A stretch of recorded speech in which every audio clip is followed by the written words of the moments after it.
पलंग चित दुखं दुन बारयं उज करोति मेघावी पुष्कारो तेज।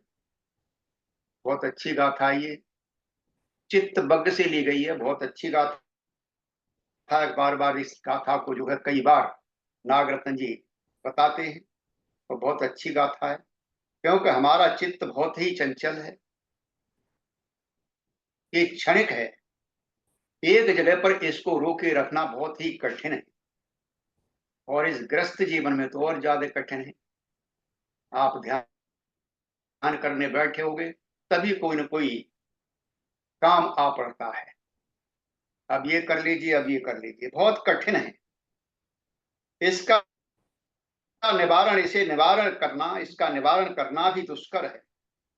इसको का निवारण करना भी दुष्कर है। ऐसे चित्त को जो मेधावी पुरुष होते हैं, जो वीरवान होते हैं, जो प्रज्ञावान होते हैं, जो प्रयत्न करते रहते हैं, उसी प्रकार सीधा करते हैं जिस प्रकार से बाण बनाने वाला बाण को सीधा करता है। हम भी लगे हुए हैं, आप भी लगे हुए हैं, सभी इसी कार में। तो बहुत अच्छी तरह से आप समझ रहे हैं, चल रहे हैं, हम सभी धीरे धीरे आगे बढ़ रहे हैं। तो मैंने आपको कुछ चीजें बताई थी पिछले उससे। हम दो अतियों में फंसे रहते हैं। ज्यादातर हमारी स्थिति ये रहती है कि हम दो अतियों के अंदर फंसे रहते हैं। हाँ, कौन सी दो अतियां? नास्तिकवाद और आस्तिकवाद। एक कहते हैं ईश्वर है, एक कहता है ईश्वर नहीं। यही तो है, इसी में फंसे रहते हैं। कभी हम अकारणवाद और ईश्वरवाद में फंसे रहते हैं। बहुत बहुत अच्छी तरह से ये बताया गया है।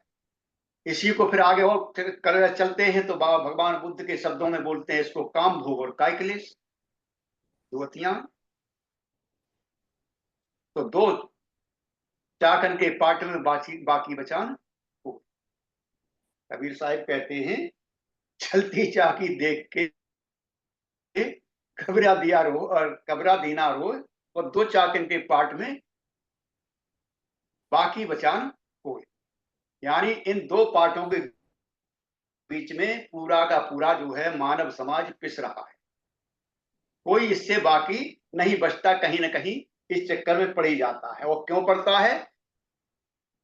क्योंकि वो जो है अज्ञानी, अविद्या के कारण पड़ता है। अविद्या है, उसे समझ नहीं है, प्रज्ञा उसकी जागृत नहीं है। इसलिए बार बार बार बार काम भोग, कहीं काम भोग में फंसेगा, कहीं काय क्लेश में फंसेगा। फंसेगा जरूर, ऐसा नहीं हो सकता कि वो ना फंसे।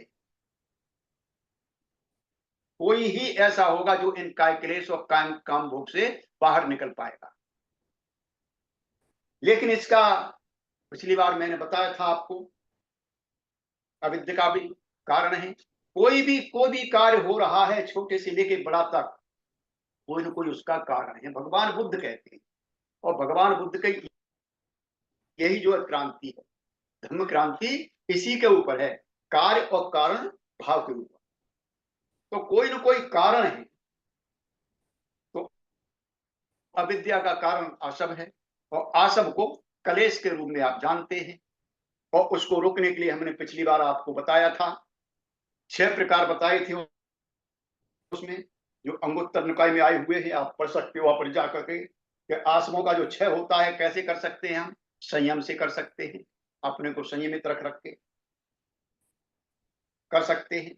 उसके बाद वस्तुओं के उपयोग से कर सकते हैं, बहुत बड़ी बात है। कई बार कहा जाता है भगवान बुद्ध ने भिक्षुओं के लिए 3 चीवर का प्रावधान किया है। बहुत सारी चीजें हैं। और हमें क्या चाहिए अपने जीवन को चलाने के लिए? खाने के लिए रोटी मिल जाए, पहनने के लिए कपड़ा मिल जाए, सर ढकने के लिए मकान मिल जाए, और स्वस्थ रहने के लिए औषधि मिल जाए। 4 चीज के अलावा 5 चीज की हमको जरूरत नहीं। चिंतन कर सकते हैं आप बैठ के, अगर ये 4 चीज आपके जीवन में है तो आपसे ज्यादा सुखी कोई है नहीं। तो इनका उपयोग करके हम जो है अपने को संयमित कर सकते हैं, आसमों को नष्ट कर सकते हैं, क्षय कर सकते हैं आसमों का, क्योंकि इनका भी लिमिटेशन है। भगवान बुद्ध कहते हैं कि 3 चीवर से ज्यादा मत लीजिए। लेकिन आजकल गतानुगतिको लोक है, हम लकीर के फकीर हो रहे हैं। पड़ोसी के पास भाई इतनी अच्छा कपड़ा खरीद के लाया, मेरे पास भी होना चाहिए। हिरस हम जो है पाल रहे हैं, इसलिए हम जो है इकट्ठा करते रहते हैं। सभी के साथ है, वस्तुओं का उपयोग करके हम जो है क्षय कर सकते हैं आश्रमों का। उसके बाद हमने बताया सहन शक्ति का आचरण करके, सहन करके बहुत सारी बातें बताई उसके अंदर। जानवरों का बहुत ऐसे होते हैं जो आपको काट सकते हैं, मार सकते हैं, या कोई गाली देने वाला, कोई कठोर बोलने वाला, कोई अपशब्द बोलने वाला है, उसको भी सहन करना पड़ता है। कुछ ऐसी चीजें हैं, मच्छर हुआ, मक्खी हुआ, सहन करते हैं। तो सहन करके भी हम जो है, ताप है, गर्मी हुई, सर्दी हुई, ये जो है सहन करना पड़ता है। उससे भी हम जो अपने आश्रमों को क्षय कर सकते हैं। उसके बाद हम दूर दूर करने से, हाँ, हम दूर रह सकते हैं जहां से हमारा वातावरण सही नहीं है। हाँ, जो वातावरण जहां पर हम रह रहे हैं वहां पर वातावरण सही नहीं, तो हम बदल सकते हैं अपना निवास, उससे दूर जा सकते हैं। जहां हमारी मानसिकता खराब हो तो दूर भी हम जा सकते हैं, उससे हटके अपने को सुधार सकते हैं। फिर बताया हमने हटा देने से, तो उसमें हमने बताया था कि हमारे अंदर जो काम विकृति होती है, हाँ, बेहिंसा विकृति होती है या द्वेष विकृति होती है, उसको हम हटा करके अपने को आसव से मुक्त कर सकते हैं, उन क्लेशों से मुक्त कर सकते हैं। आसव का मतलब क्लेश है। और चित्त का अभ्यास करके, जो चंचल चित्त है, जो क्षणिक है चित्त है, इसको जो अभ्यास के द्वारा हम साध सकते हैं। तो उसकी भावना करके हम जो है ध्यान के द्वारा, विपश्यना के द्वारा, मैत्री भावना के द्वारा, बुद्धानुस्मृति के ये बहुत सारे ध्यान हैं, उनके द्वारा हम जो है अपने चित्त की भावना करके हम आसवों को हटा सकते हैं, आसवों को खत्म कर सकते हैं। और जब आसव खत्म हो जाएंगे तो अविद्या अपने आप खत्म हो जाएगी। तो इस प्रकार से हमने बताया था। फिर थोड़ा सा आगे बढ़ते हैं हम। तो ये क्या है? वास्तव में हमें इसका जो काय क्लेश और काम भोग का कोई भी मतलब नहीं। ये बिना वजह की चीजें, कई चीज होती है, बात चलनी पड़ती है, कहीं कहां से आया आदमी, कहां से पैदा हुआ, जीव कहां से पैदा हुआ, बाद में घुस जाते हैं, बहुत सारी चीजें होती। ये अज्ञानता बस हम उसके अंदर उलझते रहते हैं। हाँ, आस्तिकता और नास्तिकता में कोई भी मतलब नहीं है, लेकिन फिर भी हम उलझे रहते। किसने बनाया, कैसे आया, कोई तो है शक्ति ऐसी जो हमें बना रही है, जो गवर्न कर रही है। हाँ, लेकिन जो हमारे आसपास है, कभी हम उससे सवाल नहीं करते, उसमें कभी सवाल नहीं करते। सोचिए, आप जो कपड़ा पहने बैठे हैं, उसको किसने खोजा, पहली बार किसने बनाया, कोई नहीं पूछता। जिस बिजली का आप उपयोग कर रहे हो, उसकी खोज किसने की, कोई नहीं पूछता। जिस मकान में आप बैठे हैं, उसको पहली बार डिजाइन किसने किया, कोई नहीं सो पूछता, उसकी खोज नहीं करेगा कोई भी। लेकिन जो चीज है ही नहीं, जिसको नकार दिया गया, आज तक कोई प्रूव नहीं कर पाया, उसके पीछे हम पड़े रहते हैं खोज करने के लिए। यही अविद्या है, यही अज्ञान है। इसी को हम अविद्या कहते हैं। भगवान बुद्ध इसी को अविद्या कहते हैं। तभी भगवान बुद्ध कहते हैं कि भूत को छोड़ दीजिए, वो गुजर गया, वापस आने वाला नहीं है, और जो आने वाला है उसकी चिंता मत करिए। जो वर्तमान है उसको संभालिए, वर्तमान में रहिए, वर्तमान ही आपका है। एक सांस बाहर जा रही है, अगर ये वापस नहीं आई तो आप खत्म, भविष्य खत्म हो जाएगा आपका। इसलिए उसका भविष्य की चिंता मत करिए, आप जो वर्तमान में, यही बुद्ध की शिक्षा है, यही बुद्ध की शिक्षा है। तो ये सारे सवाल हमको भटकाने के लिए किए जाते हैं, ताकि हम अपने रास्ते पर न आए। क्योंकि भगवान बुद्ध का धम्म जो है, भगवान बुद्ध को यहाँ जमींदोज कर दिया गया, जमीन में दफना दिया गया, धम्म उनका विखंडित कर दिया गया, धम्म को खत्म कर दिया गया। नालंदा लाइब्रेरी का आपको पता है, एक लाइब्रेरी का पता है सिर्फ आपको। तक्षशिला लाइब्रेरी का क्या हुआ, विक्रमशिला का क्या हुआ, बल्लभी का क्या हुआ, बड़नगर का क्या हुआ, ये बहुत सारी यूनिवर्सिटियां, उनके साहित्य का क्या हुआ, वो भी तो जमींदोज कर दिया गया, वो भी तो भस्म कर दिया गया। एक नालंदा ही नहीं जलाई, कम से कम 70-80 यूनिवर्सिटियां थी, वो सब खत्म कर दी गई यहाँ पर। तो हमारा इतिहास ही खत्म कर दिया गया। जब इतिहास रहा ही नहीं तो हम तो भटक गए, हमें कहां से मिलेगा? तो फिर इन हम जो है अपने इतिहास से परिचित ना हो, इसलिए ये सवाल हमारे सामने दागे जाते हैं, इसलिए उनको हमें उलझाया जाता है कि हम अपना रास्ता भटक जाएं। चूंकि बाबा साहब की पुण्य से, बाबा साहब की मेहनत से हम थोड़े से रास्ते पर चढ़े, अभी 2-4 कदम ही चले, ज्यादा नहीं चले, 2-4 कदम ही चले, लेकिन हमारे जो प्रेत क्रांति वालों के पेट में दर्द होने लगा और फिर उन्होंने नए नए प्रपंच रचे, फिर हमको भटकाने में आ गए, फिर भटक रहे हैं हम। तो फिर हम किस तरह से आगे बढ़े? तो इस अविद्या को समझने के लिए फिर आगे चलते हैं। तो वास्तव में ये प्रतीत समुत्पाद का बहुत ही महत्वपूर्ण अंग है, ये पहला अंग है। अविद्या जो है पहला अंग है प्रतीत समुत्पाद का, यानी कार्य कारण भाव का ये प्रथम अंग है, यहां से हमारी शुरुआत होती है। अविद्या ही वह मूल है, वह लोक का कारण, जो है मूल कारण है। अविद्या के कारण ही ये लोक संचालित है। भगवान बुद्ध कहते हैं, भगवान बुद्ध क्या कह रहे हैं कि अविद्या के कारण ही ये लोक संचालित है। तथागत कहते हैं भिक्षुओं, अविद्या ही इस लोक को संचालित करती है। इस लोक का संचालित करने का कारण जो है अविद्या है। फिर आप सवाल पैदा करते हैं भगवान बुद्ध, क्या अविद्या अकारण है? इसका भी कोई कारण होना चाहिए, बगैर कारण के अविद्या भी नहीं है। तो भगवान बुद्ध कहते हैं भिक्षुओं, अविद्या अकारण नहीं है। भिक्षुओं, आश्रमों के उत्पन्न होने से, आश्रमों के पैदा होने से, आश्रमों को संगठित होने से, समुदाय होने से अविद्या का समुदाय होता है। हाँ, अविद्या उत्पन्न होती है। आश्रमों को ही अविद्या का कारण कहा गया है। और आश्रमों के बारे में कल बताई थी, आश्रम क्या है? हमारे कलेश हैं, मूल कलेश, राग द्वेष मान अविज्ञा दृष्टि विचिक्षा, ये सारे क्या हैं? मूल कलेश। और इनमें मूल क्या है?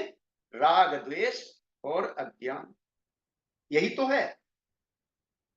तो आसव ही अविद्या का कारण कहा गया है, जिससे यह आसव ही मूल कारण है इसके। भिक्षुओं, जैसे कहा गया है कि अविद्या का प्रारंभ दिखाई नहीं देता, जो इसका प्रारंभ कहां से उत्पन्न हो रही है उसका सिरा दिखाई नहीं देता। मैंने बताया था आपको, एक उदाहरण दिया था, समुद्र जैसे अविद्या मानी गई। मैंने बताया था, पिछली बार बताया था, उससे पिछली बार बताया था, समुद्र को हम अविद्या मानते हैं, लेकिन समुद्र में जो पानी आ रहा है कहां से आ रहा है? वर्षा से आ रहा है। हिम नद जो हिम नद जो है पिघल रहे हैं, या जितनी विश्व की जितनी भी नदियां हैं वो समुद्र में गिर रही हैं, लेकिन उन नदियों का कहां से स्रोत मिल रहा है? उस स्रोत को तलाशिए, फिर उनका भी स्रोत तलाशिए, बादल का स्रोत तलाशिए, हिमनद का स्रोत तलाशिए, स्रोत का स्रोत तलाशते चले जाएंगे, उसका कहीं सिरा मिलने वाले आपको नहीं है। ये एक चक्र है बहुत बड़ा, जिसको हम नहीं समझ पाते। तो इसी प्रकार से इसका एक अविद्या का कोई सिरा, प्रारंभ सिरा हमें दिखाई नहीं देता। हाँ, इसका कोई भी ऐसा नहीं दिखाई देता जिससे यह कहा जा सके कि इससे पूर्व अविद्या नहीं थी। यह भी नहीं दिखाई देता कि इससे पूर्व अविद्या नहीं थी, या बुद्ध से पूर्व अविद्या नहीं थी, उनसे पूर्व अविद्या नहीं थी, ऐसा भी नहीं कहा जा सकता। आज आई है, नहीं, ऐसा नहीं है, बाद में उत्पन्न हुई। छुओ, यह कहा जाता है, ऐसा दिखाई पड़ता है कि इसके कारण अविद्या पैदा हुई।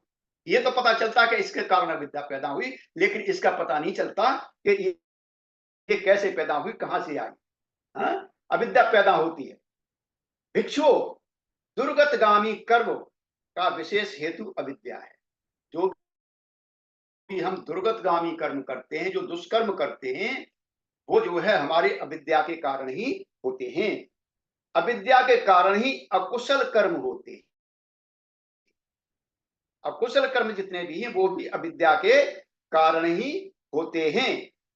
और अविद्या से मारा गया जन सामान्य अग्नि के द्वारा जलाए गए के समान संताप को प्राप्त होता है।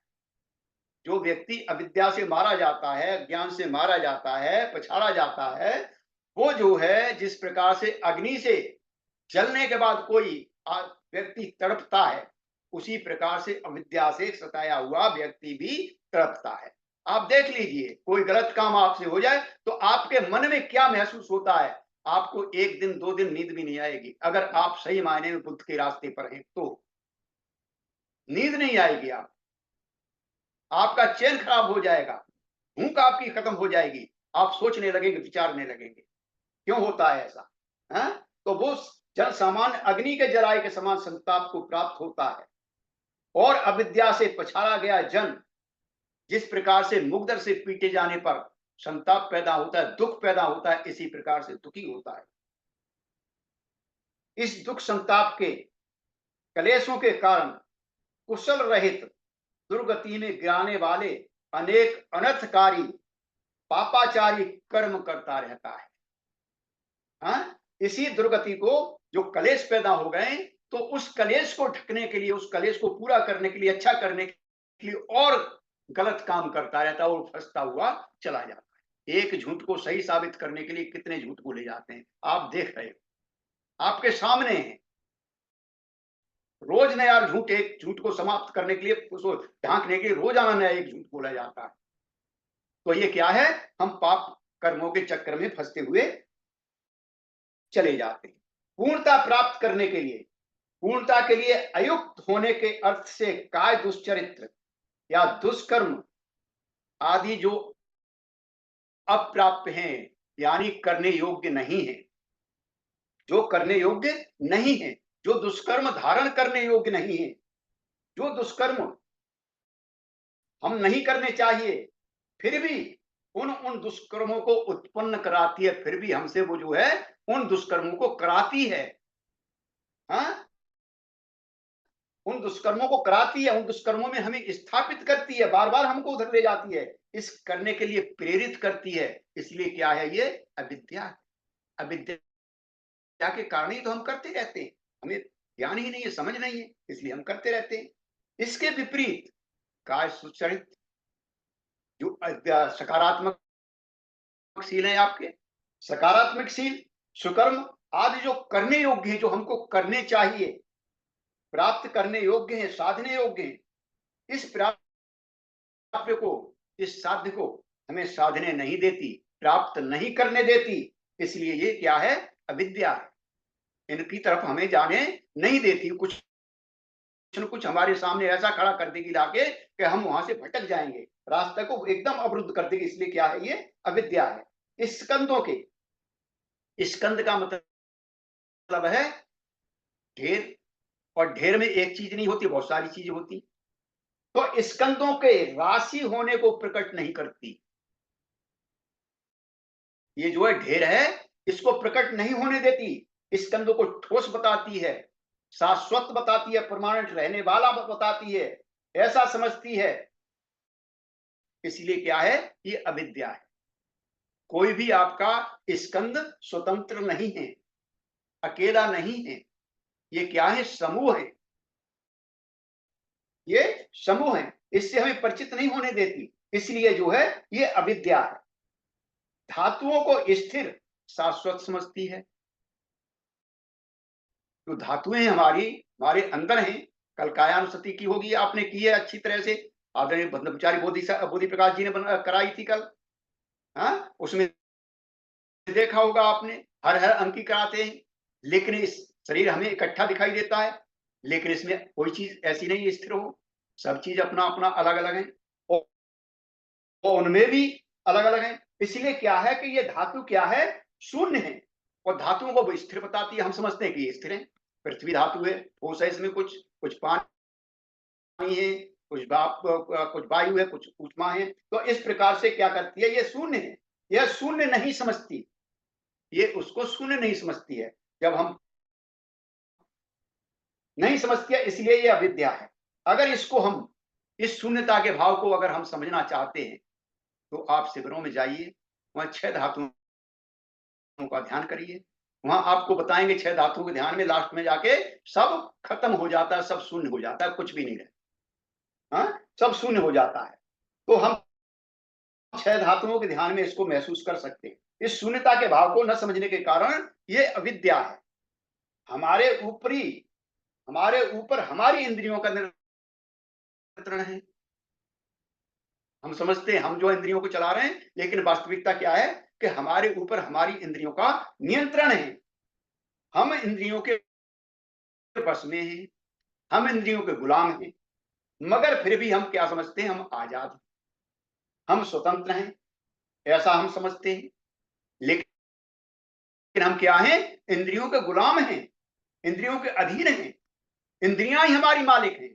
जब चाहती है, जिधर चाहती है उधर ले जाती है, जहां चाहती है उधर लेके चली जाती है। फिर भी हम अज्ञानतावश हम उनके अनुसार चलते रहते हैं, कार्य करते रहते हैं। यही तो अविद्या है, यही तो ज्ञान है। सत्यों के यथार्थ होने की बात को प्रकट नहीं करती है, इनको वास्तविकता से दूर ले जाती है। इसलिए क्या है, अविद्या है। संसार लोक दुखमय है। ये लोक जो है दुखमय है। दुख है तभी आदमी इधर उधर हाथ पैर मारता है। जैसे सुख है उसे तो जरूरत है नहीं।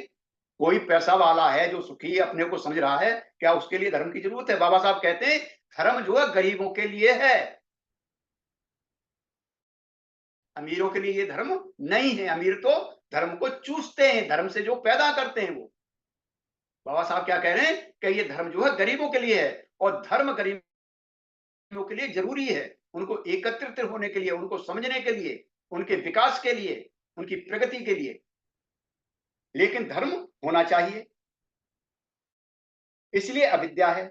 संसार लोक दुखमय है, यह प्रकट नहीं होने देती, इसलिए ये अविद्या है, उसे प्रकट नहीं होने देती। इस दुख का कोई ना कोई कारण है,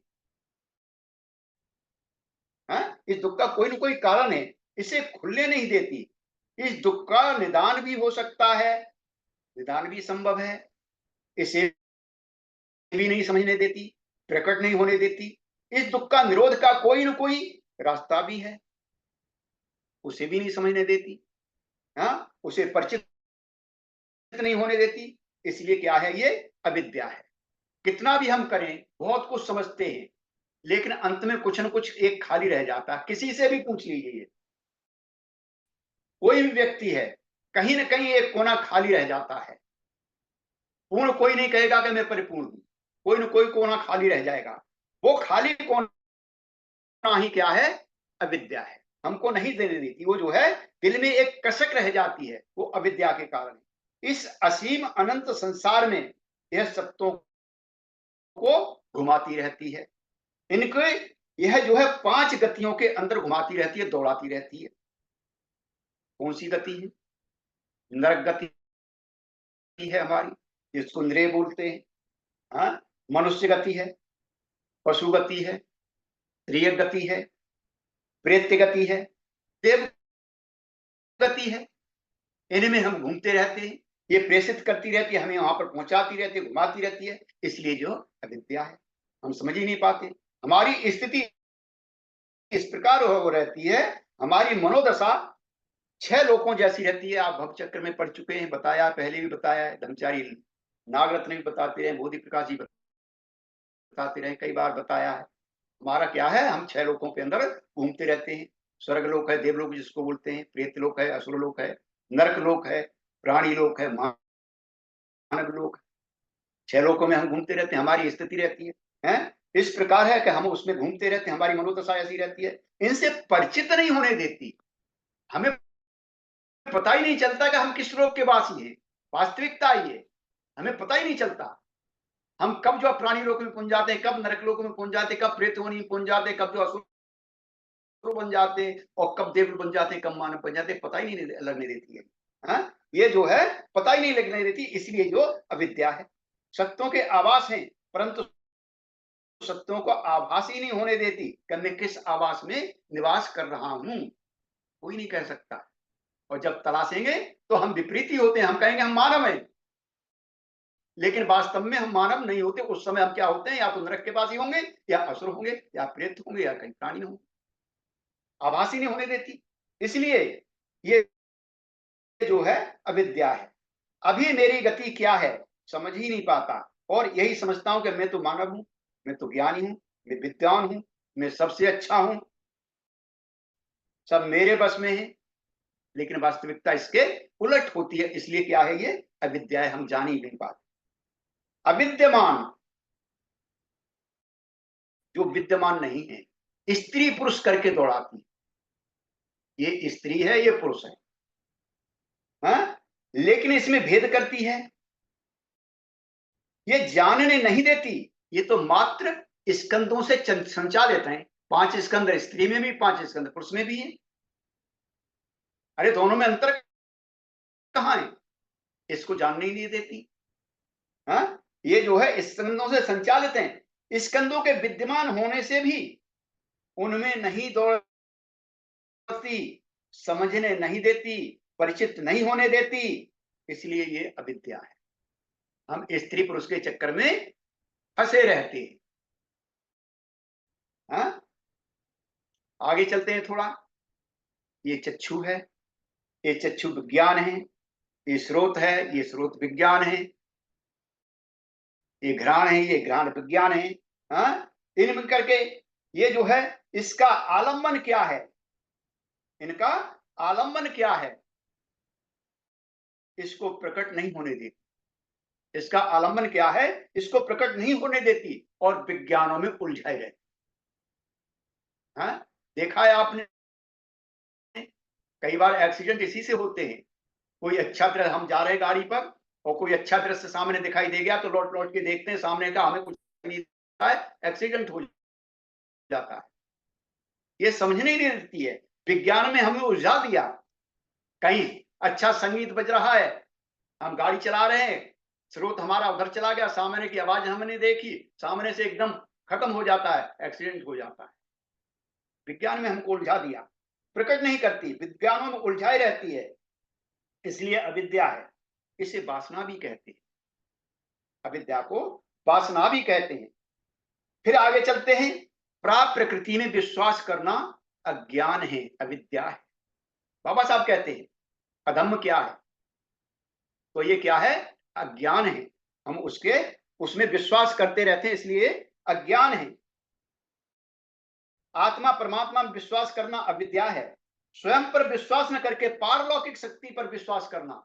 हम भी बुद्ध को भगवान करके पूजा करते हैं, भगवान हमें भी कुछ दे दो, भगवान से मिन्नतें करते हैं, भगवान से हम उपहार मांगते हैं, मेरे को ये मिल जाए, मेरे को ये मिल जाए, मेरे को ये मिल जाए। लेकिन भगवान बुद्ध ने, बनते संग्रह जी ने और बाबा साहब ने साफ कह दिया है कि अपने अंदर के बुद्ध को जगाओ। बुद्ध ने खुद कहा है कि अपने अंदर के बुद्ध को जगाओ। ये बुद्ध तुम्हें कुछ भी देने वाला नहीं है, तुम्हारे अंदर जो बुद्ध बैठा हुआ है उसको जगाइए, वो देगा आपको। लेकिन फिर भी हम भागते रहते हैं इधर से उधर। बहुत कुछ चित्त की अंधकारच्छन्न अवस्था है। यज्ञ यज्ञादि में विश्वास करना अविद्या है। किस मानसिक अवस्था से कर्म कांड किए जाते हैं, इस बात पर ध्यान देने के बजाय बाहरी कर्म कांड, पूजा पाठ, मैं तो 6 बार करता हूं वंदना भगवान बुद्ध की। हाँ, मैं 3-3 घंटा 4-4 घंटा ध्यान करता हूं, लेकिन ध्यान में होता क्या है, चंचल चंचल फंदनंग फंदनंग चपल चित्तंग, वही तो है हमारा चित्त। कभी हमारा लगता ही नहीं है, और जिस दिन लग गया तो इस दिन वही है कि जो श्रोतापन्न हो गया, परिणाम कारण श्रवण पर पहुंच गया, तो वो या तो घर छोड़ जाएगा या चला जाएगा, वो फिर घर में रहने वाला नहीं है। सोचिए, संस्कार इत्यादि मूल्यवान और सुफलदायक मानने पर ध्यान देते हैं। इस प्रकार की धारणा, इस प्रकार की जो कृत्य प्रकट रूप में आध्यात्मिक अजागरूकता के कारण ही उसके भाग हैं, आध्यात्मिक अजागरूकता के भाग हैं ये, इसी में हम लिप्त रहते हैं। ये जो है क्या है, अविद्या है। अकुशल मानसिक अवस्थाओं पर आधारित सहेतुक मानसिक क्रियाओं के फल स्वरूप पुनर्जन्म होता है। इसे प्रसिद्ध भाषा में पुनर्जन्म कहा जाता है और कुशल मानसिक अवस्था पर आधारित अच्छा पुनर्जन्म होता है, ऐसा माना जाता है। परंतु बौद्ध धर्म के अंदर भगवान बुद्ध क्या कहते हैं, बौद्ध धर्म में दोनों ही अवस्था में अंतिम रूप से इसको अविद्या कहा गया है। इसमें विश्वास करना, अच्छे जन्म में या बुरे जन्म में या पुनर्जन्म में विश्वास करना, ये क्या है, अविद्या है। ये अविद्या की अवस्था को माना गया है। लेकिन फिर भी हम बार बार पुनर्जन्म के चक्कर में पड़ते हैं, फिर भी बराबर पुनर्जन्म के चक्कर में पड़ते हैं। आज तक तो ये कोई सिद्ध नहीं कर पाया कि पुनर्जन्म किसी का आज तक हुआ है, लेकिन फिर भी हम पुनर्जन्म के चक्कर में पड़ जाते हैं। अच्छे पुनर्जन्म की आशा रखना आध्यात्मिक अर्थ से बौद्ध धर्म कहता है कि ये अविद्या का ही उत्पाद है, अज्ञान के ही कारण हुआ है। बौद्ध धर्म का उद्देश्य क्या है, पुनर्जन्म या अच्छा जन्म नहीं है। बौद्ध धर्म का उद्देश्य इस संस्कारित अस्तित्व से पूरी तरह से छुटकारा पाना है। जो संस्कारित अस्तित्व है, इससे पूरी तरह से छुटकारा कैसे पाया जाए, ये लक्ष्य है बौद्ध धर्म का। लेकिन फिर भी हम अच्छे और बुरे इसके चक्र में घूमते रहते हैं, भव चक्र के अंदर हम फंसे रहते हैं। बुद्ध कहते हैं कि अविद्या की अवस्था किसी शराबी की तरह होती है। जो शराबी की मनोवस्था होती है, इस प्रकार की होती है। अर्थात कहने का मतलब है, अधिकांश लोगों के दैनिक कर्म और उनकी पारंपरिक धार्मिक गतिविधियां भी आध्यात्मिक दृष्टिकोण से शराबी स्त्री या पुरुष की तरह मूर्खतापूर्ण गतिविधियों से अधिक और कुछ नहीं होती। ये भगवान बुद्ध कहते हैं, इसके अलावा कुछ भी नहीं है। अर्थात हम में से अधिकतर लोगों की वास्तविक अवस्था ऐसी ही होती है। हम नशे में रहते हैं, विभिन्न प्रकार के नशों में रहते हैं, क्योंकि आध्यात्मिक अज्ञानता ने हम पर पूर्ण रूप से अधिकार जमा रखा है, प्रभुत्व जमा रखा है। या यूं कहें कि हम जो भी करते हैं या सोचते हैं, इसी आध्यात्मिक अज्ञानता का परिणाम होता है। जब मानव नशे में होता है, तब जो कुछ भी वह करे, सोचे, बोले, चाहे हम सभी प्रकार के परोपकारी कर्म कार्यों में लगे रहें या सभी प्रकार के धार्मिक गतिविधियों में लिप्त हों, बुनियादी रूप से यह आध्यात्मिक अज्ञानता का ही रूप है, आध्यात्मिक अज्ञानता की अभिव्यक्ति है। इसमें आध्यात्मिक अज्ञानता ही दिखाई देती है।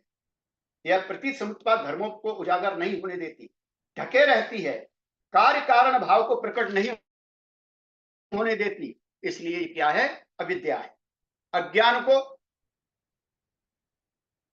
अज्ञान के लक्ष्य वाली अविद्या है। अविद्या का लक्ष्य क्या है, अज्ञान है। आपको जो है मूर्ख बनाना इसका काम है, आपको मूढ़ बनाना काम है, हमको मूढ़ बनाना काम है इसका, ये लक्ष्य है इसका। मूढ़ बनाना इसका कार्य है, हमको जो है सच्चाई से परिचित नहीं होने देती, ढकना इसका प्रत्युत स्थान है। यानी ये जो है वहां से आलम्बन क्या है इसका, ये जो स्वभाव है इसका, ये ढकने का स्वभाव, ये ढकते रहती है, ये ढकते रहती है, उसे उजागर नहीं होने देती। आसव इसका पद स्थान है। कहां से पैदा होती है ये, आसवों से पैदा होती है। उत्पत्ति कहां से है इसकी, आसवों से है। और महायान शाखा के अंदर विद्या को किससे दर्शाया गया है, अंधे को अंधा रास्ता बता रहा है।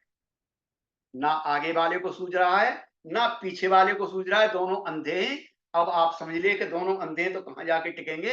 इसी प्रकार से हमारे संसार के अंदर, इस भौतिक संसार के अंदर यही तो चल रहा है। देखा नहीं आपने, हाथरस के मुगलगढ़ी की घटना कितनी जबरदस्त हो गई। वहां पर 150-200 औरतें और बच्चे ही मरे हैं। भोले बाबा भोले बाबा भोले बाबा। और इसी तरह से आए, एक और नए पैदा हो गए। अभी एक खत्म नहीं हुआ तब तक दूसरे पैदा हो गए। कौन से हैं वो, अरे एक और नए पैदा हो गए अभी ऐसा ही कुछ नाम है, मुझे ध्यान नहीं रहा मेरे को। अभी एक और नए पैदा हो गए बाबा। तो वैसे ये आते रहेंगे, ये अज्ञानता, बस हम इनके चक्कर में फंसते रहते हैं। तो बहुत बहुत धन्यवाद आपका, साधुवाद, आपने मेरी बातों को कुछ को सुन लिया। उम्मीद करता हूँ कुछ आपको मिल रहा होगा। इसी के साथ मैं अपनी वाणी को यहीं पर रोकता हूँ। आगे धर्ममित्र किशोरीलाल जी, सभी को जय भीम।